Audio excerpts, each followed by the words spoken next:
Murder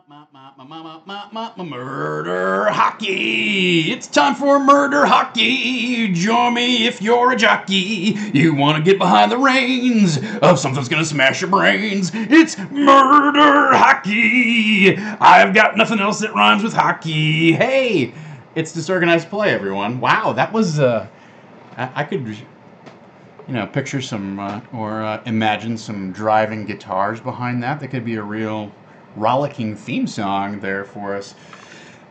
Once again, I feel triumphant. I have returned from the vast wilds of Chipotle and am here with you now from the safe and comforting confines of my own lovely apartment. Hey everyone, welcome to Disorganized Play. I'm your host, Tom Lommel. I am the Dungeon Bastard. I think we saw that in play last night, did we not?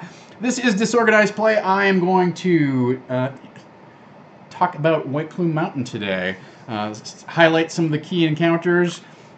Talk about our run-through of it. We're essentially complete through all of the written material and or adapted material that we did for White Plume Mountain. So for those of you who are not in the new, just new joining us, not in the know, now just joining us new, every Wednesday I run a game here on Saving Throw, Dungeons & Dragons 5th edition, called the Ironkeep Chronicles. The brilliant cast of players. A lot of times I just sit back and ask them to roll dice, and they do all the hard work.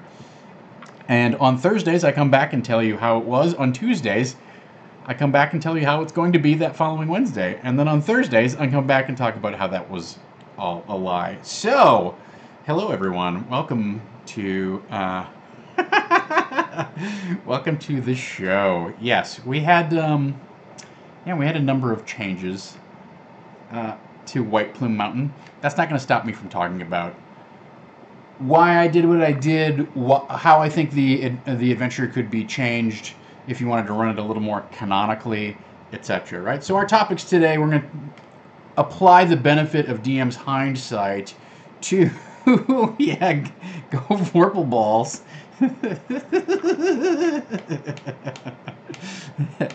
Welcome aboard.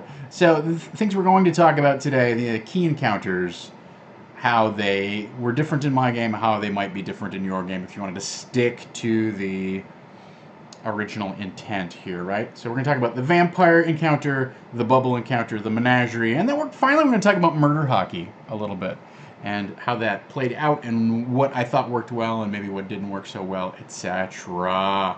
Right? It was interesting to me to find out how many of you are hockey fans in the chat. I just got done rewatching the stream here about half an hour ago, so I'm glad you all enjoyed it. Maybe we'll start there. Maybe we'll start with murder hockey rather than talking about the other encounters. In fact, since I brought it up, there's no set order here. Also, if you have questions about the session, we'll make... hello, hi. We'll make Gaurav leave, and then we can talk spoilers and whatnot. So, I don't think it's a big deal to talk about murder hockey and why murder hockey happened the way it did and how it could change. Right. So, for those of you who are not familiar, in White Plume Mountain, one of the trap rooms, right? So White Plume Mountain is essentially a bunch of weird traps, and that's basically like weird trap encounters is basically all of White Plume Mountain. And then when you defeat a series of them, you earn an artifact level item. So you got to start with the basis there and kind of reckon with how that's going to change your campaign. But one of the key trap encounters, I don't know that if it's key, but one of the trap encounters, let's put it this way, it wasn't key, and that's why I changed it, right? So, one of the trap encounters is there's this frictionless room that has a couple pits in it, and your job is really just to get from point A to point B, navigate across this extremely slippery surface. Now, if you're trying to run this within a couple sessions, keep it to like a tight 3 sessions, then you probably don't need to change it, right? Like, you can just run that encounter largely as it is. It has enough kind of interest to it. I don't know if, as written, it has a ton of... Let me get my book. Oh, yeah, here. I'm going to treat you guys to something special. Yes! I know you can still hear me.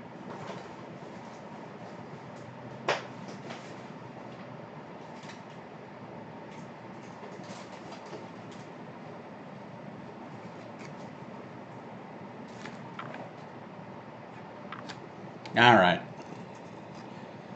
So, if we look in the book at that encounter, there's a big issue here, and that this is the frictionless trap room on page 104 for those of you who care, right? There's a big issue in that it doesn't really say, like, okay, if you want to try and navigate the room unassisted, here's what you need to do, here's what you need to roll, etc., right? Yeah, I'm not showing any dropped frames. I show a few, but my signal's pretty strong here. I turned off my other computer. That's the thing that ends up usually sucking a lot of bandwidth. So there's no rules guidance on how to traverse a completely frictionless surface in the book. So I think that's an issue. So you'll need to make some decisions about that if you want to run the encounter as is. But it's got, some interesting tweaks to it, and it poses a problem that is somewhat novel. More novel than, trying to cross a room with some pit traps in it or whatever. But one of the reasons I chose to change it was we'd only gotten so far in, and we had, essentially, as we talked about on Tuesday, we had like 3.5 encounters left. And I felt like there needed to be some sort of showcase special encounter for this week's session. And I decided, like, that room was going to be it. There's obviously opportunities to make other rooms,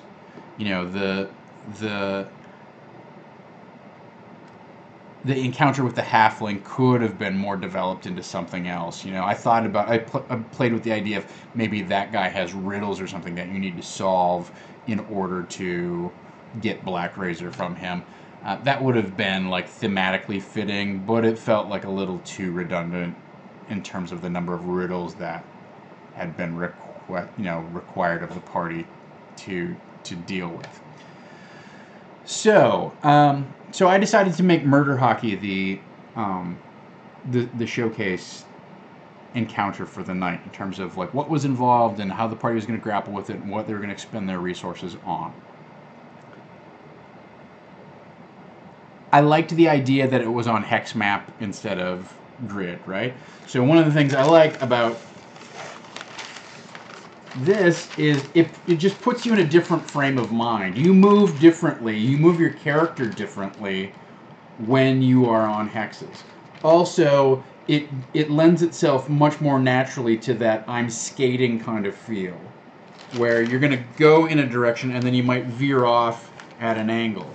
Whereas when you have squares in front of you, you just go, it's all hard turns, right? It's all hard angles. So I liked that piece of it. I also liked that, like, kind of every time, as the whole thing went on, a new element was discovered, right?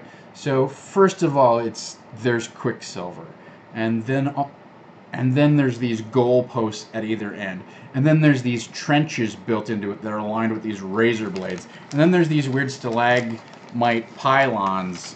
And then it turns out that they rotate. And then it turns out that there's this squad of mechanical men who come out to play you. And then at some point, the weird Quicksilver turns into these snake type of things, right? So what I liked about that encounter was, instead of being a static fight where there's 6 robots on the ice who are out to attack you, and that's where it ends, they're not out to attack you, they're out to win, So there's a goal, and then on top of it, it's that the environment keeps changing and getting enhanced. That's the threat, and they're not the direct. So things kept escalating, right? So that was another one of my design goals with sitting down, putting this together, and always having a little bit more and a little bit more.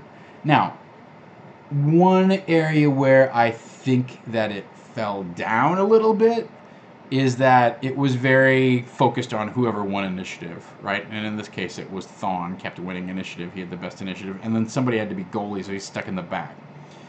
If I were to redo that encounter, instead of having just one scoring puck drop on the ice, I would have 3 scoring pucks drop on the ice. And then each hero has a chance to kind of battle for supremacy. And it heightens the chaos.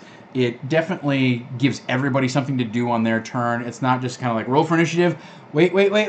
Oh, he scored. Okay, well, yay, but now roll for initiative. Wait. Okay, well, then I don't do anything. So it definitely has a cross between kind of like hockey and Quidditch, that kind of feel, right? So take a lesson from that, right? If you can, the more scoring orbs that you can have in play, then the more opportunities there are for everyone to interact and everyone to have that moment of I scored, right? So that's one thing that I would go back and change. I did also feel like I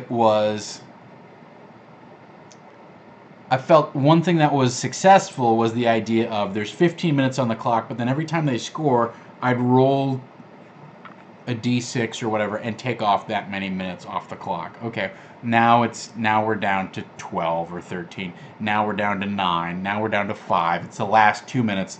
You're not going to have another chance to score, etc. So that's I felt like that was a good way of not having of putting parameters around the encounter that did not necessarily involve defeating everybody on one side or everybody ends up in the pit. So I thought it was interesting. Yeah, I haven't used the initiative system from Shadow of the Demon Lord.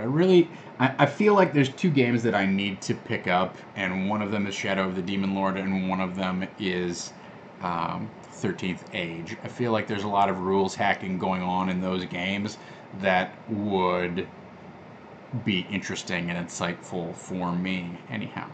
So that's something. Yeah, we could have had multi-ball announced on the loudspeakers and then have the other ones dropped in. So that would have been fun, right? That definitely, I think, that was one element that I wish we would have had. That I wish I would have thought of that earlier.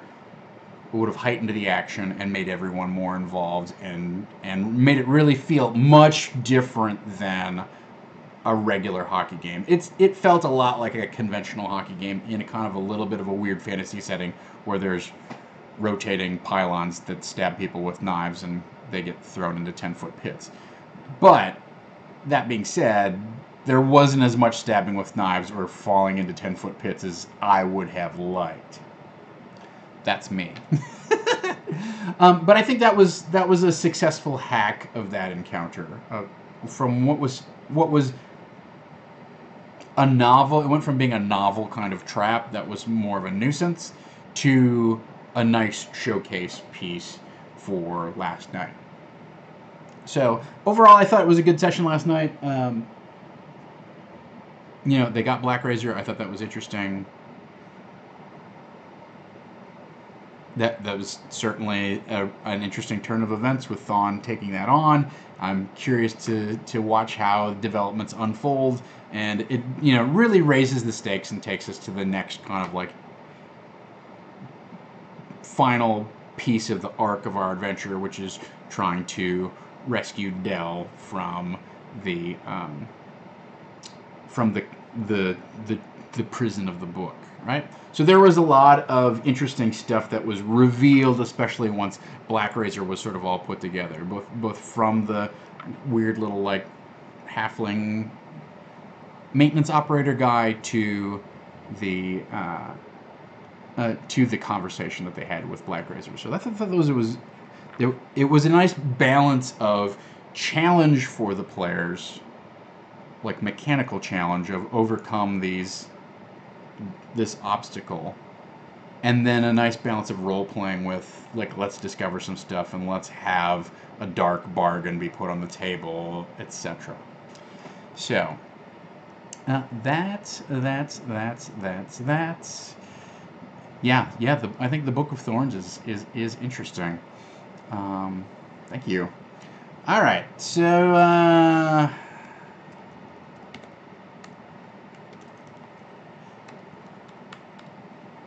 Gurav, I think we have to kick you out.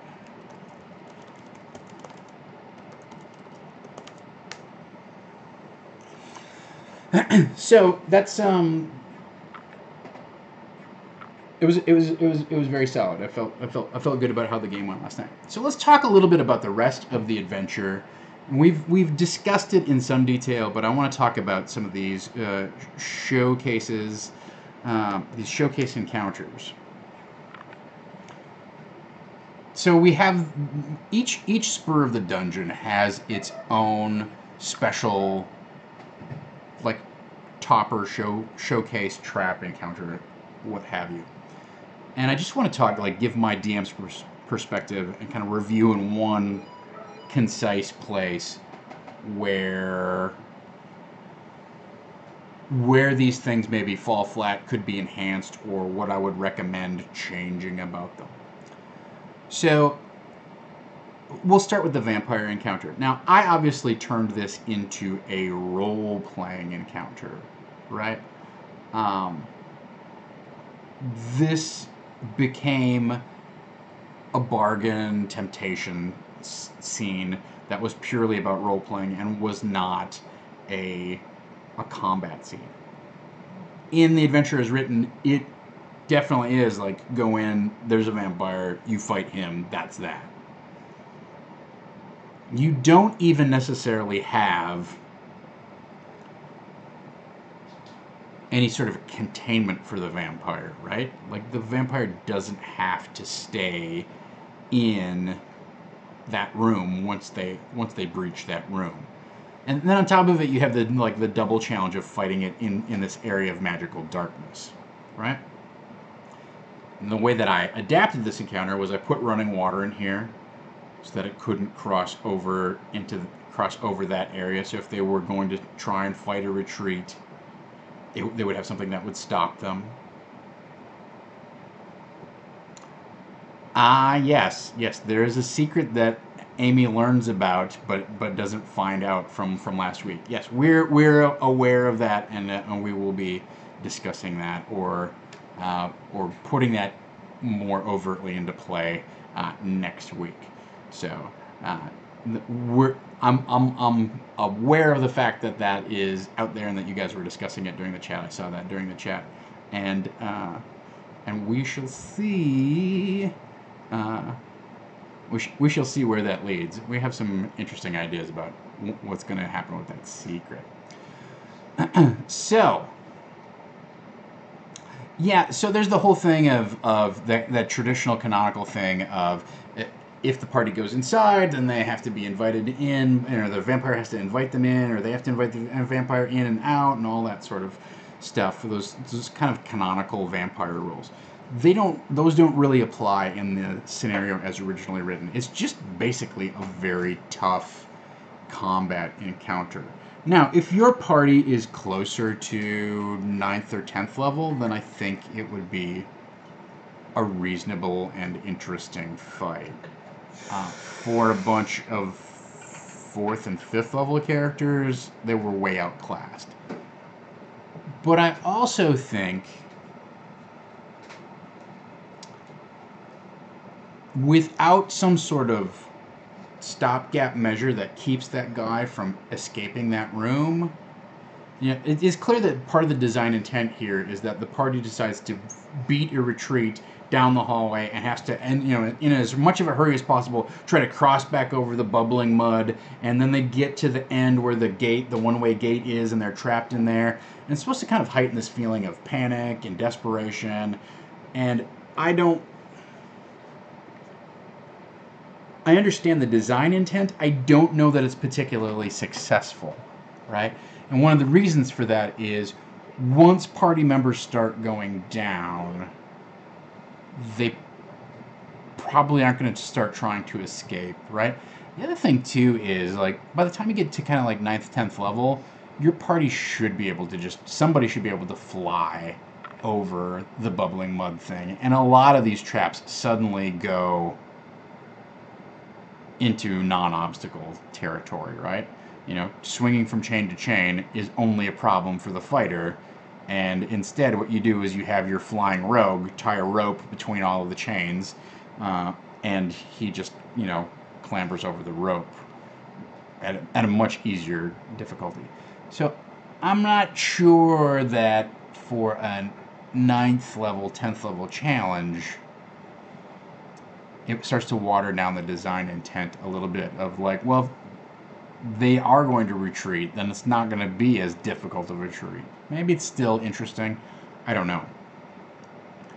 But I don't think that it's a particularly interesting encounter as just you open the coffin, a vampire pops out, rawr, right? So that's something to think about. A couple different ways you could change this. Now, number one, I like it as this what do you wish for type of encounter. And I really think that is like an optimal solution, because whenever you give a player the opportunity to wish for whatever they want, suddenly they have to stop and make some decisions about what would my character want? What really is my goal? So many times players don't create a character with a specific goal in mind. Their goal is to become more powerful, and they don't have to work very hard at coming up with a strategy to fulfill that. That's the DM's job. And so you have these heroes who aren't tied to a specific, they aren't tied to a personal goal beyond gain more power, get some gold. You know, maybe there's a thing like avenge my father at some point or something like that, right? But they don't have a strong, compelling personal storyline generally, because they want to be a part of the whole, right? They want to be a part of the adventure, and they don't want to come up with something that's so narrow and focused that when the DM goes, hey everybody, we're all going to this weird puzzle palace called White Plume Mountain, they go, no, I must avenge my father, and if there's no reason for me to go there, I won't go there. You know, they want to be available to whatever plot and adventure hooks the DM puts out. Ideally, you do like a little dance back and forth where the player comes up with some goals and the DM incorporates those into the adventure, and you want to go to White Plume Mountain because it contains this super powerful sword that you've heard about, or warhammer that you've heard about, that's going to enable you to smite the ogre chieftain who, you know, killed your dad or whatever it is. So that's why asking a player, okay, well, what do you wish for, becomes suddenly a very refreshing and interesting role-playing challenge for them. They have a moment to pause and contemplate and think about, like, oh, what would I want? And then, because he's a vampire, and they kind of know that he's a vampire, it's pretty clear, right? They're also toying with the idea of, like, well, this wish could get perverted, but if it does get perverted, would that be so bad? And would I still get what I wanted? And would I make this wish anyhow? Or would I, you know... It's a terrific way to allow your players to illuminate the depth of their principles and the scope of their desires. So, I like that particular hack of the vampire is not instantly Mr. Combat confrontational. I like the idea that instead, you scratch my back, I'll scratch yours, to the tune of a wish. So that's one hack. The other hack that I would have you consider, if you really want to turn this into some sort of climactic and frightening type of showdown. Because there's certainly nothing wrong with having a big showcase battle at the end of one of these trap spurs, right? Instead of opening the coffin or whatever it is, and then, oh crap, the vampire instantly attacks, I would suggest that instead, somewhere along the line, earlier in the corridor on the other side, this thing, there's a hidden niche, or there's plates in the floor or something like that that pop open and reveal the casket, and the vampire pops out of that and then comes toward the party.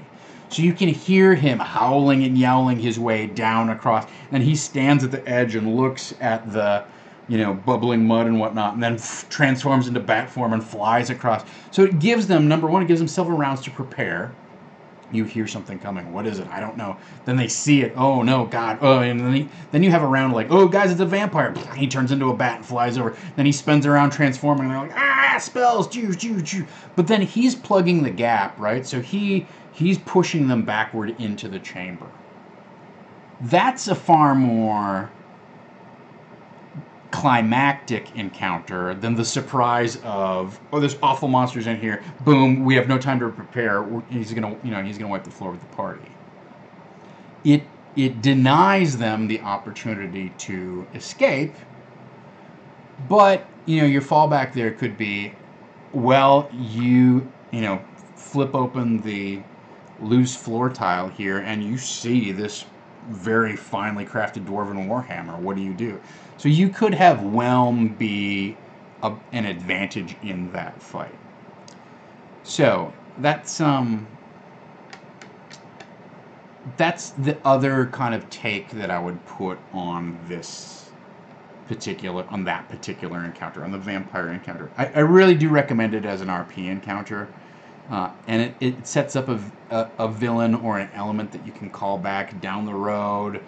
It's really, I think, the most interesting choice.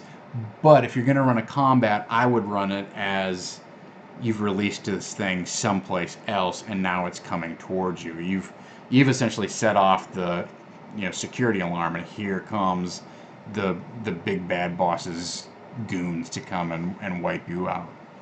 So that would be that's my hack on the vampire portion of White Plume Mountain.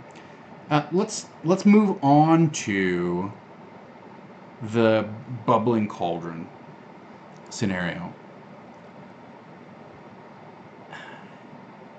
So again, I see the design intent here, and I don't know that it's properly fulfilled by the execution, right? Which the optimal set of events that gets set in motion here, which when you think about it in hindsight won't make a whole lot of sense, but optimally what happens is the party gets in here, somebody shoots a lightning bolt or a fireball, it bursts the bubble of air in this pocket of bubbling, hot bubbling mineral water or whatever.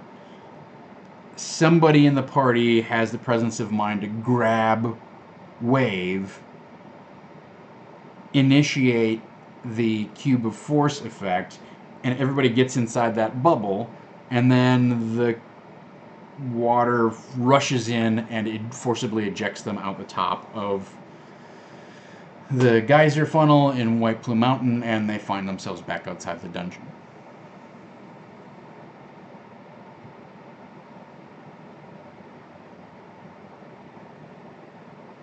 I like the idea that they're surrounded by this fragile bubble of air, and they have to be careful. They have to fight carefully in order to succeed and survive this combat encounter. That there's some constraints on, if you miss with an arrow or you fire off a big booming spell, you could collapse this whole thing on everybody.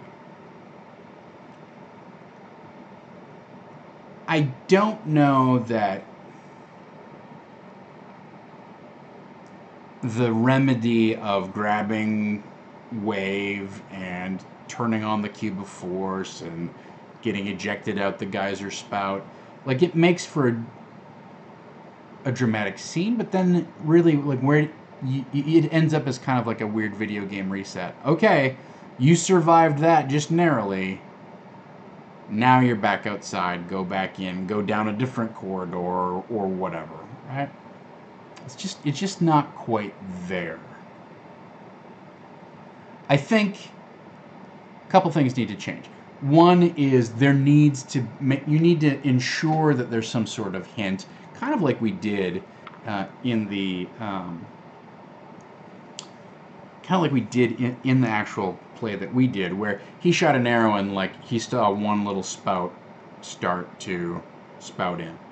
Now, one thing that we could do is, once the integrity of that wall is pierced even a little bit, the whole thing begins to break down, right? So it's not like you're shooting holes in this curtain that in order for water to rush in on this side, you have to shoot a hole on that side, right? It could be more like it's a coherent bubble of magical force, and once the bubble is popped, it begins to pop all the way around. So you could raise the stakes in this combat by, once something goes astray, once that bubble is damaged in any way, shape, or form, there's a little stream that starts on this side. Round 2, okay, roll a d6. 3 streams start here, here, and here, and they start, piddling in a little bit more water. And then in round 2, I roll 2d6. Streams here, here, and here. Now all of a sudden, okay, there's urgency. The players can see, oh, this is a situation that's building, and if this thing collapses, oh, like panic, desperation, right? That's the feeling that you're going for. The suddenness of traps going off and like, oh, it's a death trap, bam, you're dead. It's not good storytelling, right? It might be more realistic. If you want to run that kind of grim and gritty game, then that's fine. Tell your players, get an agreement with everyone. Like, there's going to be stuff that like, you're walking into a death trap dungeon, so have 4 more characters prepared because I'm going to start boiling people to death. That's just the way it's going to be. That's fine if you all agree that that's going to be the play style of the adventure. But that's certainly not the play style of our group, right? But you could build that tension by, okay, this fight's probably not going to go more than 5 rounds. So round 1, one of them opens up. 2 of them opens up. If you hurt it more, of course, more open up. And that way they could get to the treasure, grab it, and you can see, like, just as it's collapsing, you can see, oh, all right, I got the trident. Well, let me activate the thing, right? And then I don't know that I would have the whole, like, gets ejected out the geyser. It's a fun ride. It really just, that's a matter of personal taste. Yeah, I mean, Dungeon Crawl Classics has basically, like, set the bar for this style of, like, dungeon funnel. I throw 30 guys at a dungeon and just keep murdering, 30 PCs at a dungeon, just keep murdering them, and whoever survives is the winner. That's not the style of game that we've chosen to play, and I don't know that it'd be very interesting for the stream, because I think the stream is more about the personalities and relationships and discoveries, and less about how many characters can we grind through and what characters can we kill off. Base Care says you almost need a safety valve for the party if they don't get to wave and use the wall of force. So,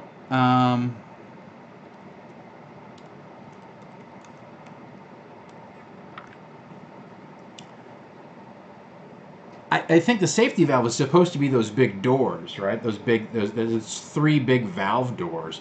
And so that could also be a climactic scene, is you see this wave of water begin cascading in, and everybody runs, and there's somebody there, like, standing at the last one, like, go, go, go, go, and their job is to slam it closed, right?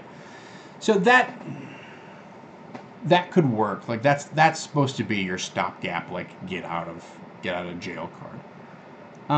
You also don't have to have them get ejected out the plume, right? You could have them, either bubble up to the surface and find some sort of passageway that was inaccessible. Maybe they bubble up to the edge of the caldera and there's some other little path back down into the dungeon or something like that that isn't normally accessible. So you have some other ways of solving that. But I think the important takeaways here are to, again, build the tension by demonstrating to the players, this is more fragile than you think it is. This has the potential for very bad things to happen. This is going to hurt you if you don't fight in a way that's more constrained, or if you don't start making maybe beating a retreat so that we're near the doors if the thing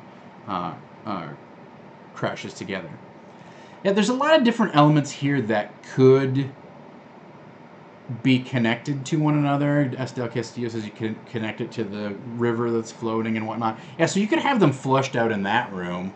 That would be interesting. I actually really like that idea that they get flushed out in Sir Bluto's room or something like that. That would be fun. It's interesting to me because I feel like there's a lot of individual ideas in White Plume Mountain which could be very well connected and could really make for an interesting thematic kind of adventure. It could all be pulled together. It just never was, right? They were just like, we need more content. This stuff is selling like hotcakes. Let's push it out the door. I don't want you to spend 2 months working this up. Just go. So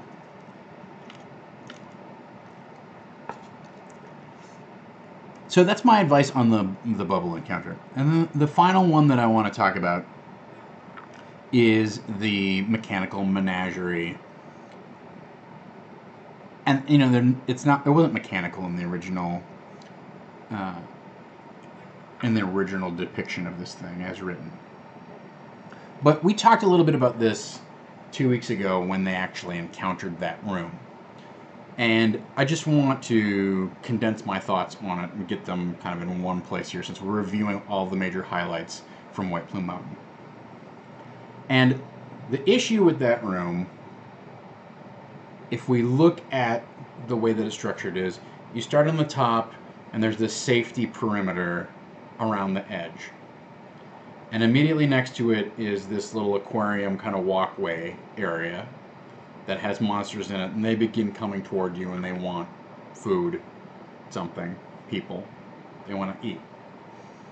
And then down that is another walkway area that's surrounded by another aquarium. But in that walkway area, there's giant scorpions or whatever it is, right?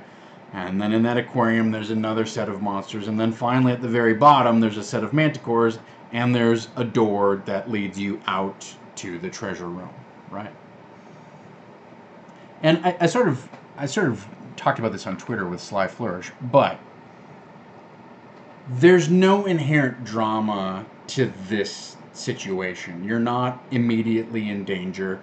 And for that matter, if you wanted to just back up 60 feet and get out your bows and your ranged weapons, you could destroy most of these monsters without any serious threat to yourself or the rest of the party, right? So it really suffers from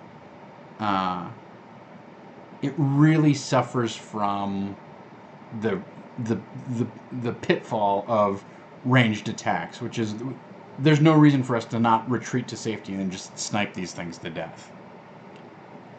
I think the more interesting opportunity here is to take the manticores out of the bottom and put them up on that top walkway, and move the treasure room to also be up onto that top walkway. So the party walks in, and now they're at the bottom of this area, and there's glass around them that has these monsters in it, and the monsters maybe start beating on the glass. Somebody suggested that a couple weeks ago, or whatever.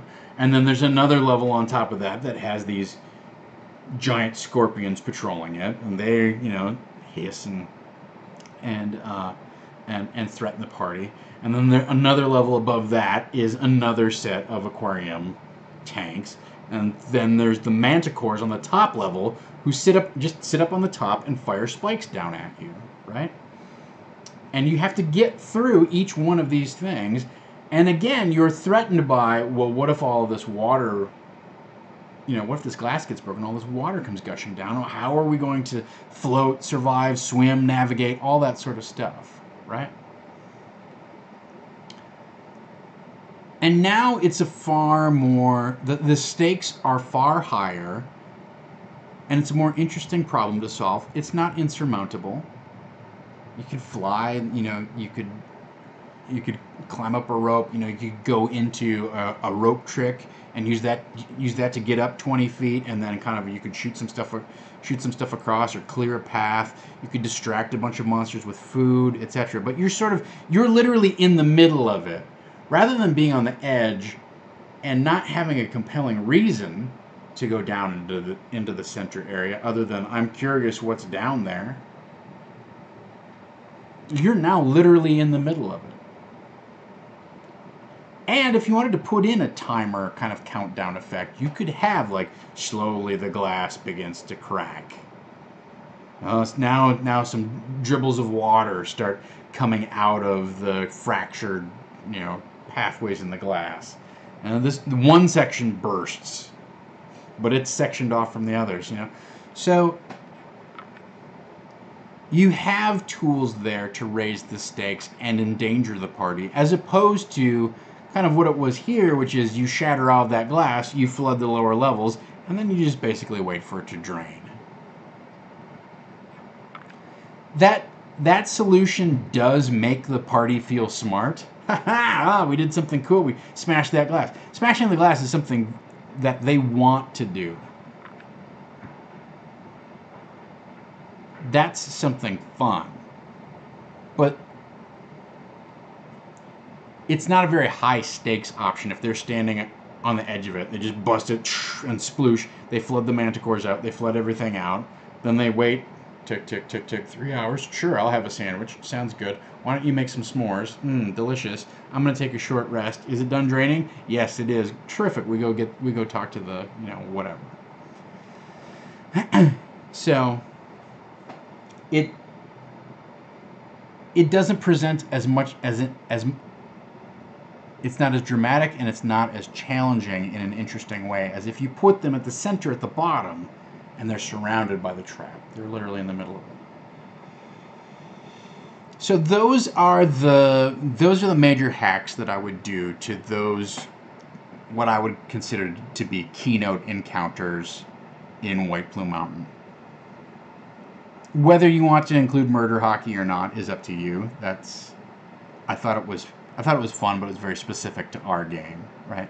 But those 3 traps, I know it feels like sacrilege to say I'm going to rewrite the 3 most iconic combat encounters in all of White Plume Mountain.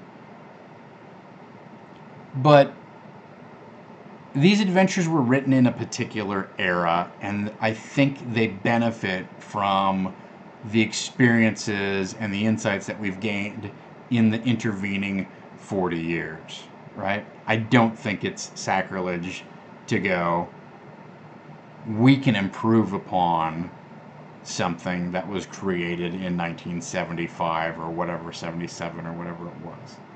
So, yeah, as BSB Care says, like, the door could lock behind them and they hear the glass begin to cracking or whatever. So, that's... I feel like, the other reason that I think you should, empower yourself to tinker with these encounters is, even though Wizards brushed these up for 5e, I don't think they're... It's been brushed up, it's been re-edited, and it's been updated. But it's not like a full reworking of the adventure. It's a faithful representation. And something that's very important is you have to know your players and what they like and what they enjoy.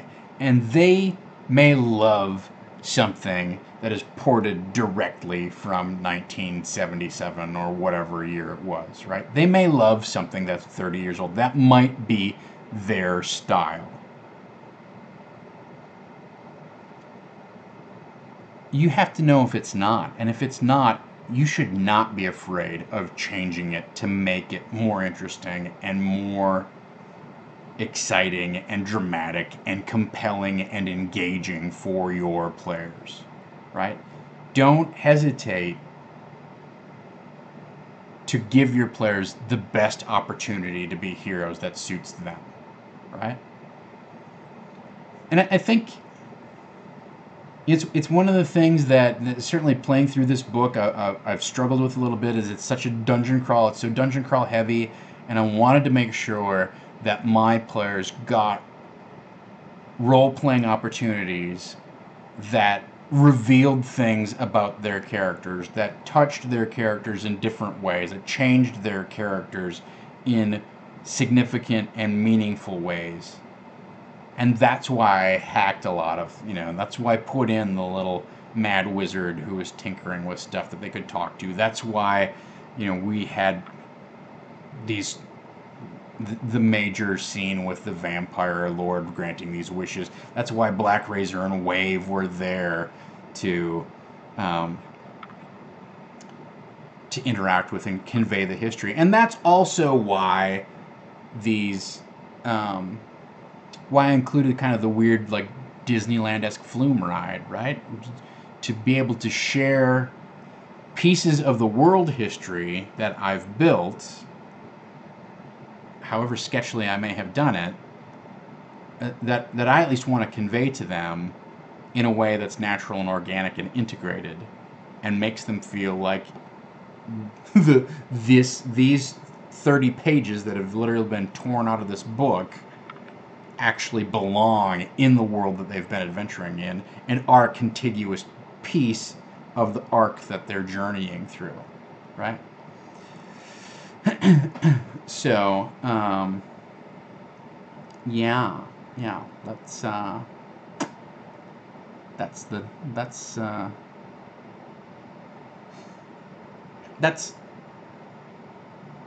my, that's part of my DM philosophy, is you have to know your players and know what they're going to like. And for so long I struggled with, like, okay, what's the most interesting combat that we can have? And if there's anything that we've all learned here over the past 6 months, it's that just having interesting combat is really relying on your players to be in tune with, to gain satisfaction with combat, and that's it. Like, they have to be really a bunch of wargamers to really love that. And some players do, but really I think D&D is a matter of enticing, hooking, and then ultimately revealing plot hooks and mysteries, and revealing mysteries to the players in a way that they participate and engage in, right? It's so much just information control, and so little of it is sound battle tactics. If there's one skill that I would encourage every DM to actively cultivate, it's their ability to reveal clues and information to players in various interesting, interactive ways. And don't worry about using the best tactics, deploying the ultimate fight boss, whatever. The combat part of it kind of takes care of itself, and it's certainly a lot easier to master than the skill of saying, well, if they didn't actually question that NPC about these different things, well, we could have them find a diary. We could have them be approached by a vendor on the street. We could have them go to a church and see that there's a stained glass window of that particular dwarf that they just heard about being sainted by some sort of demigod or whatever, right? So that's something. That's a talent that I myself have had to develop, and it's a realization that I myself have come to over the course of, I guess, DMing all this Adventurers League stuff, right? Like, I've DM'd more in the past 3 years than I probably have DM'd in the past, in the previous 15, which is interesting. Especially since 5e went into playtesting, I've just, since that time, I've been running a lot of D&D. And, there were times, fortunately I've scaled it back now, but there were times where I was playing D&D 3 times a week. And that's excessive, but it has enabled me to kind of see where my own flaws are in my DMing style, and then make course corrections and figure out ways to become a better DM that, also I get to share with you all, either in practice on the stream or here in theory in our little fireside chats. And just as kind of a supplement to that, I will say that playing other game systems has also been immensely illuminating for me. And playing games that are far more open-ended and narrative, and just kind of like, well, you figure out what the most interesting consequence is.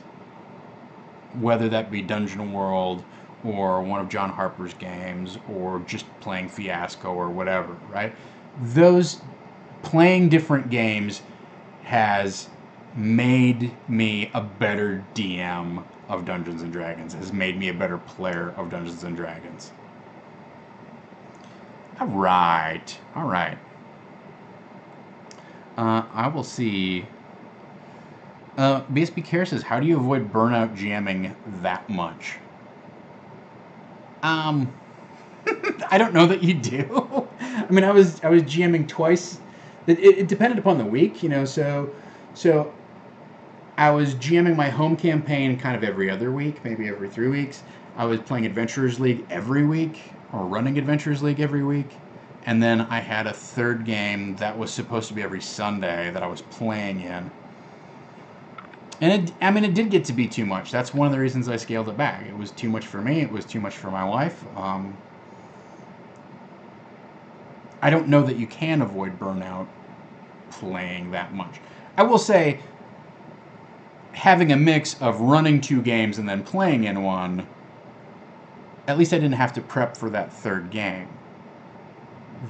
That was nice. It was offset by the fact that I would watch the game getting run, and then I couldn't help armchair quarterbacking the entire, why is this happening? How come we're not doing this? Why is this, what is this supposed to mean? What was this choice all about? What were we supposed to do here? Etc., etc., etc. So, it was sort of a burnout experience. I guess the offsetting factor for that is D&D is such a game of imagination, and it's a way for me to engage my creative impulses in a very fun and fulfilling way that it's not necessarily DM burnout. When DM burnout really sets in is when I'm not prepared for what's going on. I feel overwhelmed.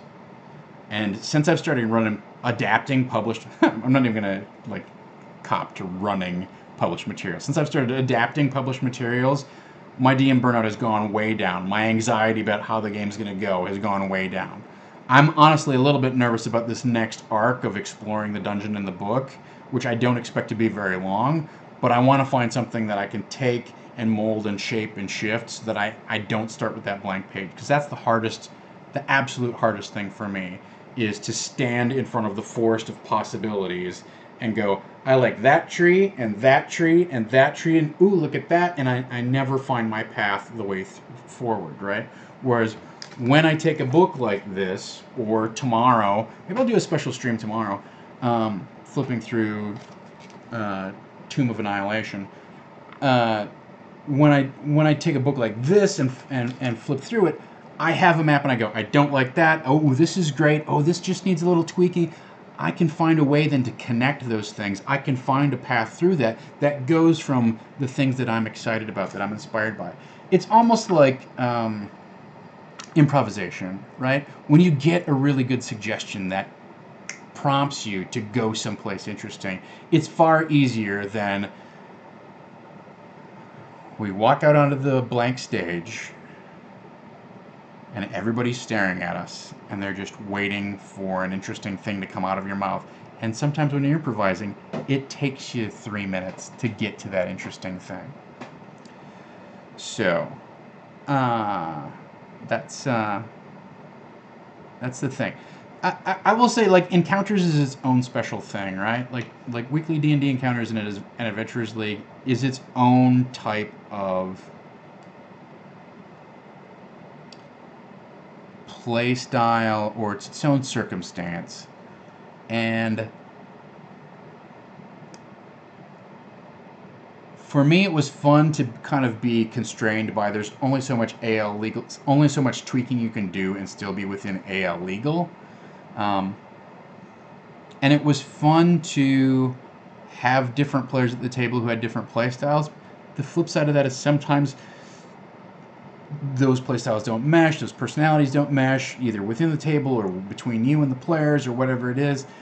And that can get aggravating because you don't really pick your group at Adventurers League, right? You just sort of fall into it. Ideally, and I've had this experience at Adventurers League, you find 6 people who all really love playing and discover that they love playing together, and they go off and they form their own group.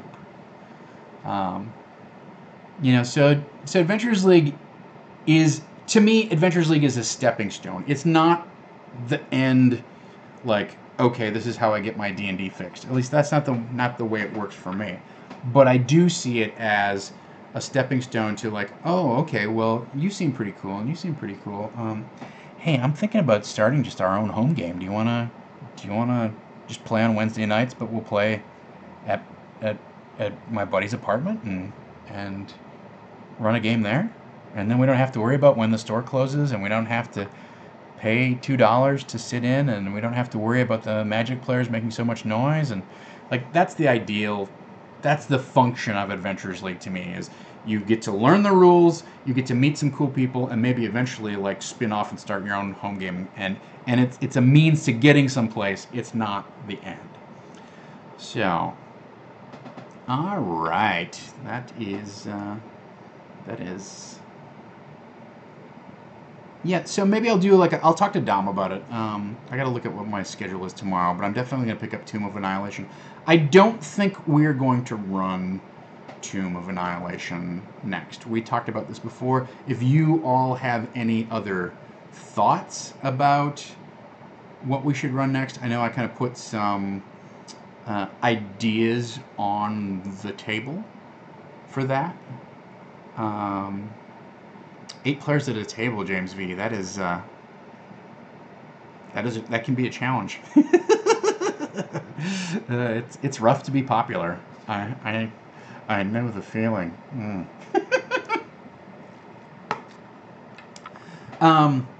So the things that I've thrown out there are Expedition to the Barrier Peaks, Madness at Gardmore Abbey, potentially doing some sort of, like, getting to Heart of Nightfang Spire, which I need to pull that one off of the shelf and take a look at it, because I think that's the nice compromise between going full-on Curse of Strahd. It addresses kind of this Gulthias plot thread that we've had going head-on.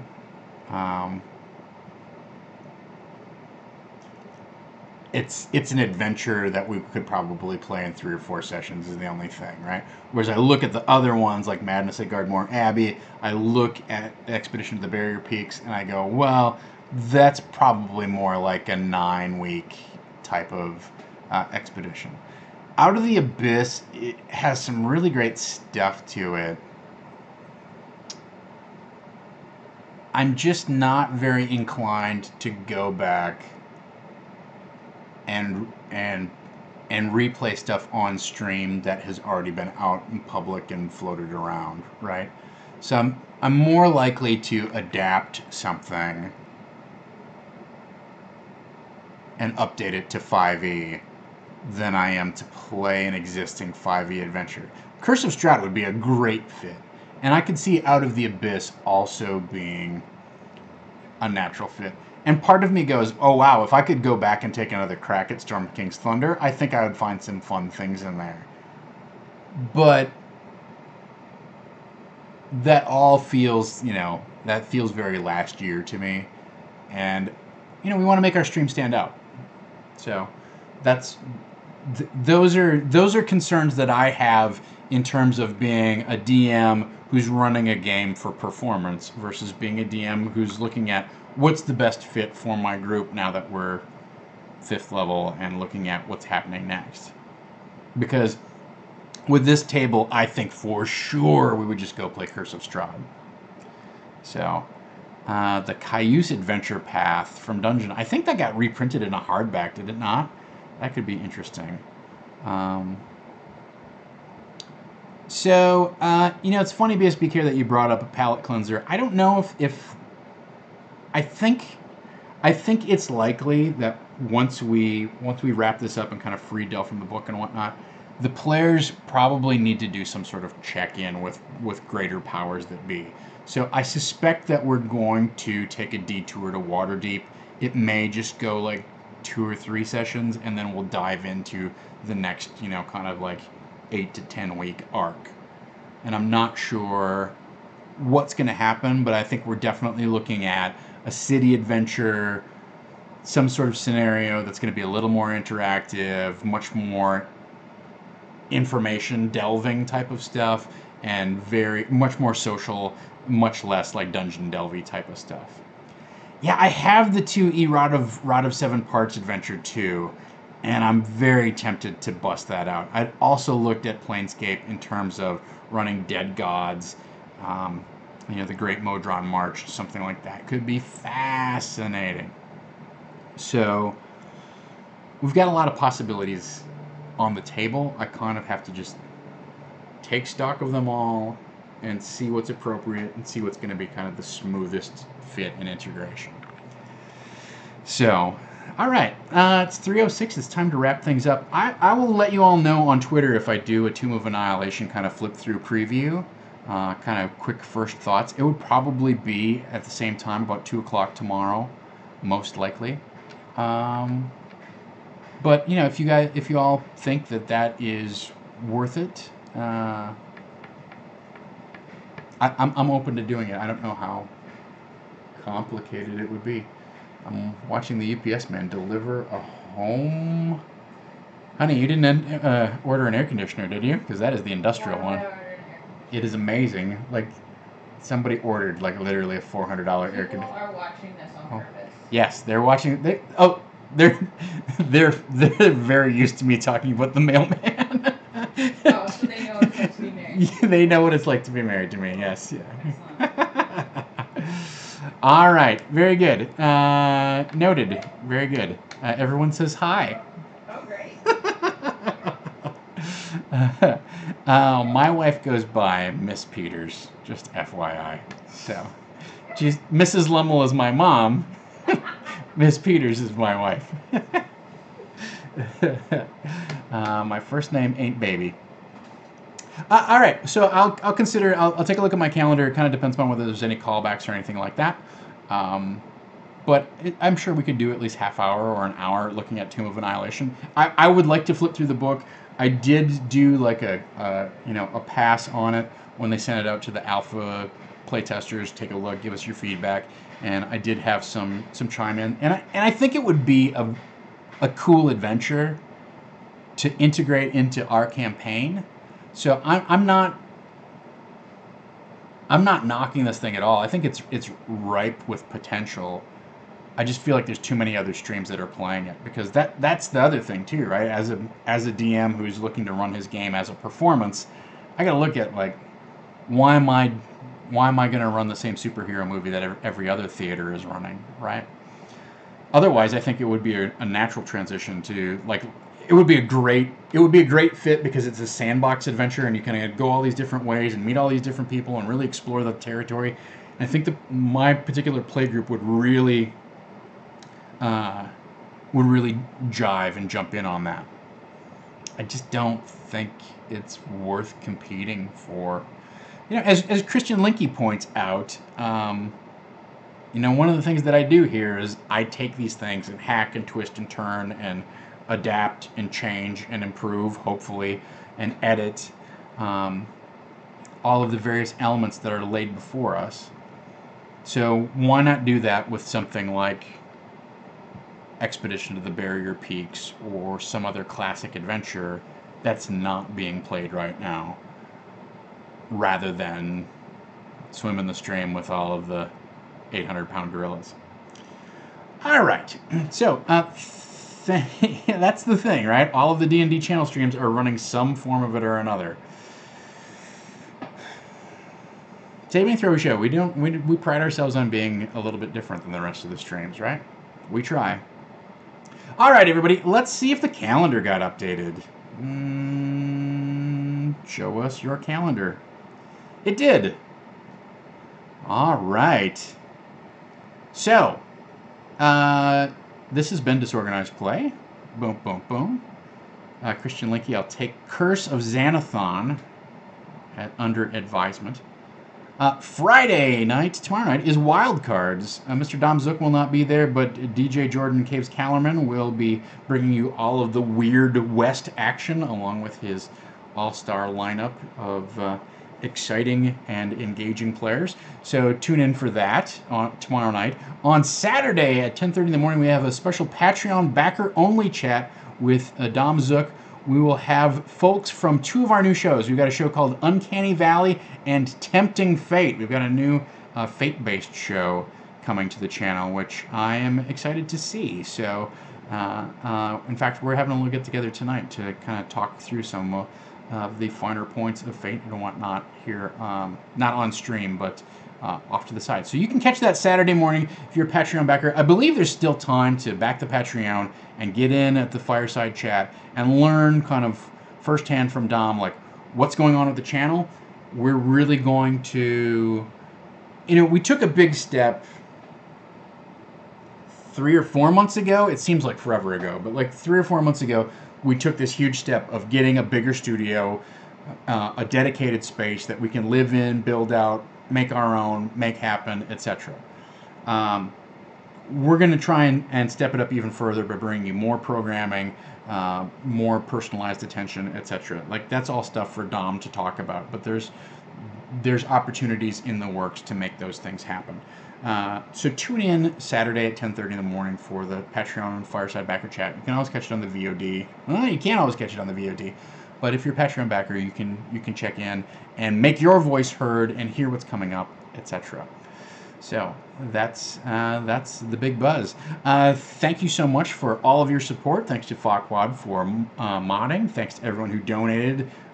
Thank you to everyone who came to the chat today and has chipped in their ideas or has come to the chat previously, right? Like, your ideas definitely help shape where things go and what happens. And I think I hope that you can see that very directly with your donations, and I hope you can also see it indirectly in the elements that pop up in the game apart from donations, in the way that the plot is bent and woven and crafted. So your response and input really does matter, and I've said it before, but it always bears repeating, that bouncing ideas off of you and receiving your input and synthesizing all this stuff together helps me become a better DM and do a better job of running our game, and hopefully that makes it a more entertaining stream for you. That's my goal. Follow me on Twitter if you want to find out what time our walkthrough of Tomb of Annihilation will be tomorrow. Like I said, I suspect it'll be at 2, but it might be earlier. The game store opens at 11 Pacific. Maybe we'll do something as early as noon. I would like to at least be able to flip through it and make some notes so I'm not just like raw, like, look at this, look at this, look at this, look at this. So follow me on Twitter at Dungeon Bastard if you don't already. Check in, and if not, hey, you got a Patreon backer. You got Wild Cards tomorrow night. You got a Patreon backer Fireside Chat on Saturday. And until next time, let's dungeon. Easily over the 5,000 mark. 5,052 for sure.